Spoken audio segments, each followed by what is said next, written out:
This brand was one appeared on Gymshark in the start of 2023 and they made around 1.4 million that year.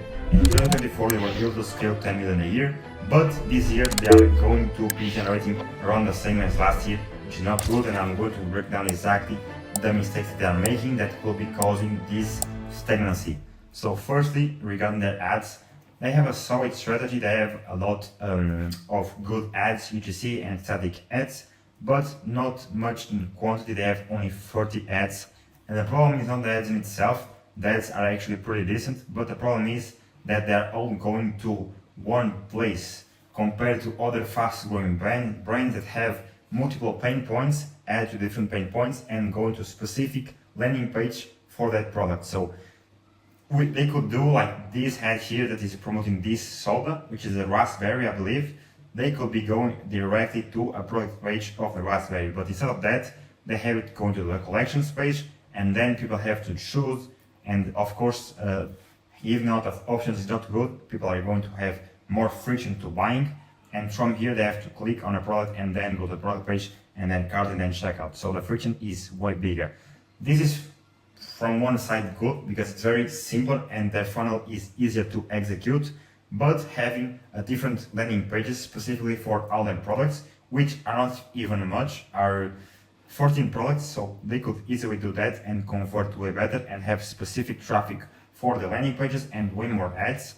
And consequential to that, the big problem after that is that they don't have a pop-up. And I'm going to be explaining that whole email marketing strategy in terms of the flows and campaigns.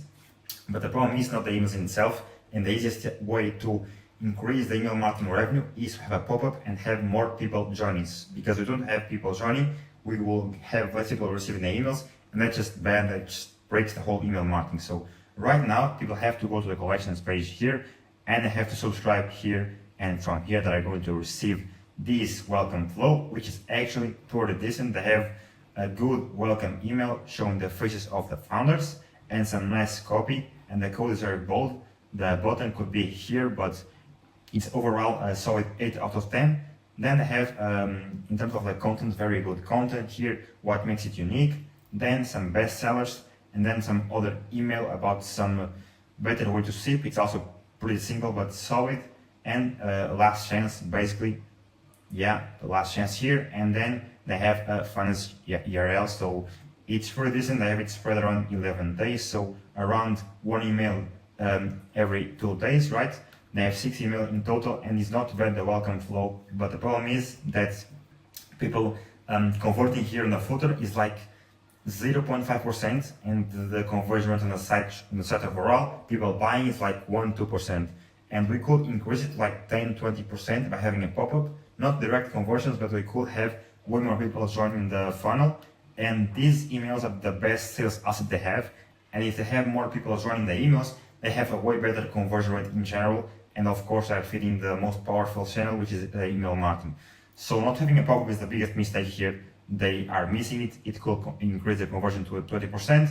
And this results on a way less conversion from the site to emails. And regarding the flows, they have good flows, but the problem is that someone can go to the website and they can just come here from the ad, they're exploring the products, they come here, they go to this product, and then they come here and they're like, I don't want to buy today, they don't buy, and then they just disappear forever and maybe don't hear the brand after. They could be re-engaged with the brand by ads, with retargeting ads, but that's way more expensive than if we have a pop-up. And if we have a pop-up, they are going to receive these flows. But if we don't have their email, we can't send them these flows, which is a problem.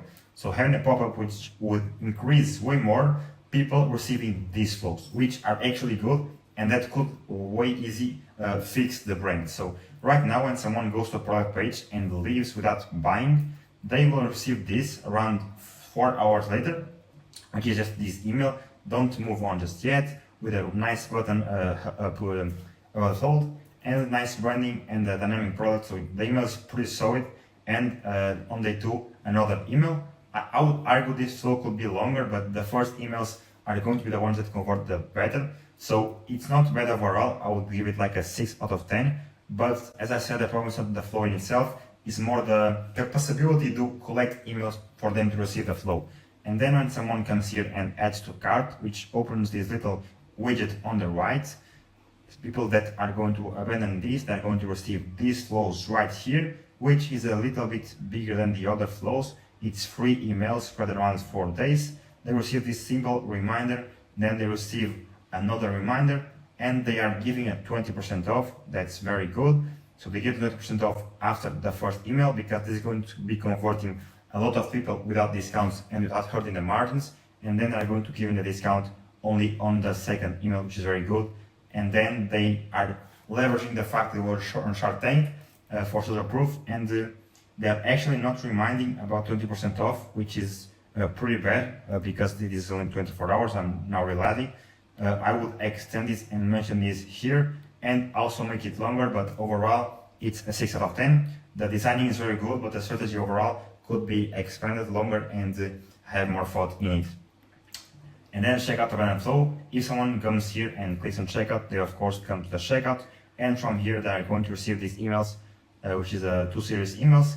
And again, I don't think they are giving a discount, so they are not giving discounts, just a reminder. So no reason for this flow to be different than the cart. Of course, the emails in itself are good that they are different, but the strategy overall, if you are giving 20% on a cart, why not give it on a checkout if it's people even one step ahead of the that are most likely to buy?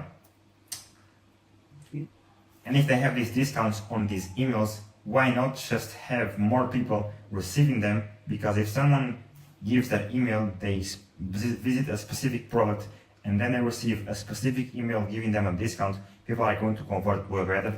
And the problem with the email marketing strategy is not the email in itself, is more the pop-ups not missing and the lack of collecting emails.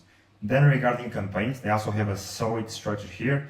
These are the last campaigns which I saw in Mild, which you can see emails of any brand you want, pretty much. And you can see that they are sending 2 to 3 a week, which is not bad. The emails look very good. They have a really good designer. The copy is good. Everything is good. So I would say the only thing that is missing for them to actually scale, it's emails. If you have email marketing working properly, you will have every year, every month, more emails to reach out to. And by having that, you have more people that you can launch a product and get them to buy, and that will fix the whole strategy. Also, if they could go one step further, I would just do more ads and specific ads and do one landing page per product, but the pop-up will fix most of the issues, and that's pretty much it. That's my analysis on this brand. If you want this file, I'm going to leave it in the description, and if you want a partner to help you implement strategies for email marketing, I'm going to leave the link in the description as well for my site. I don't really care if you clicked or not, but it's there if you want some help. That's it.